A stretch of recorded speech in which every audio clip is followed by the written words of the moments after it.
Acts chapter 12. This is about Peter being let out of prison by an angel. So this is Acts chapter 12, verse 1. It says, "At that time, Herod the king laid his hands on some of the assembly to do them hurt." Another version says, "Now about that time, Herod the king stretched forth his hand to vex certain of the church."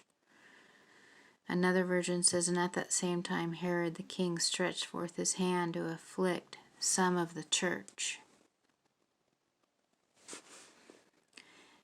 And he killed James, the brother of John, with the sword." And because he saw that it pleased the Jews, he proceeded further to take Peter also. Now this was in the days of Azims, which is the unleavened bread. And when he had apprehended him,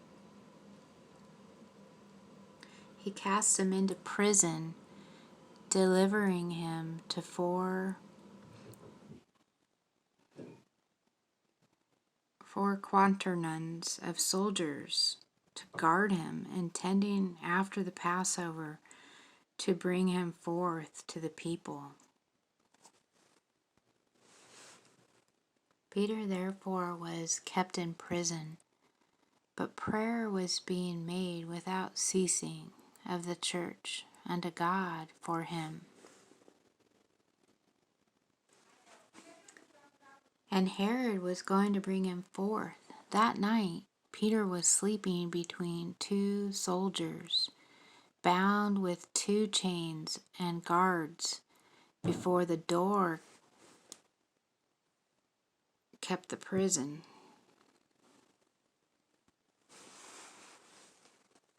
And behold, an angel of the Lord stood by him, and a light shined in the room.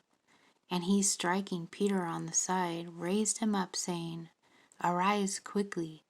And the chains fell off his hands. The angel said to him, "Get dressed and put on your sandals." He did so. He said to him, "Put on your cloak and follow me."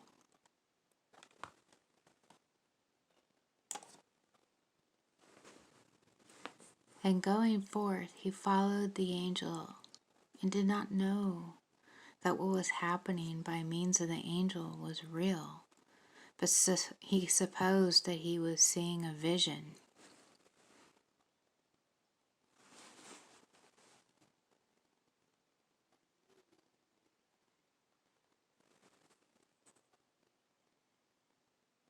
And passing through the first and second guards, they came to the iron gate which leads into the city, which opened to them by itself.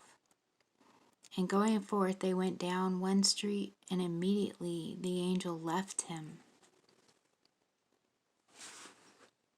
And Peter, coming to himself, said, "Now I know in very deed that the Lord has sent his angel, and hath delivered me out of the hand of Herod, from all the expectation of the people of the Jews."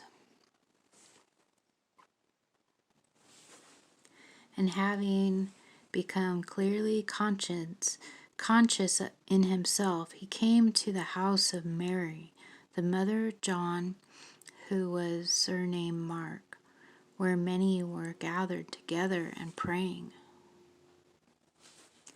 And when he knocked at the door of the gate, a maid came to answer, named Rhoda.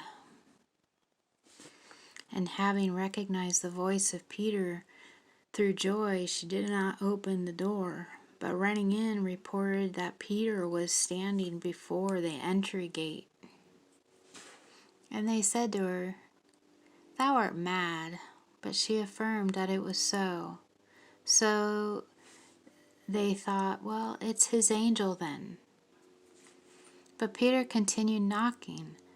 And when they opened the door and saw him, they were astonished. But he, beckoning to them with his hand to hold their peace, he told them how the Lord had brought him out of prison. And he said, "Tell these things to James and to the brothers." And going out, he went into another place.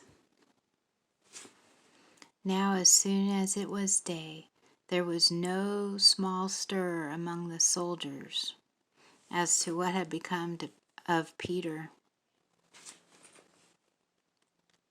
And when Herod had sought for him and found him not, he examined the keepers and commanded that they should be put to death.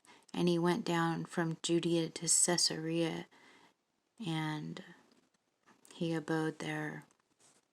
And that's the end of Acts chapter 12.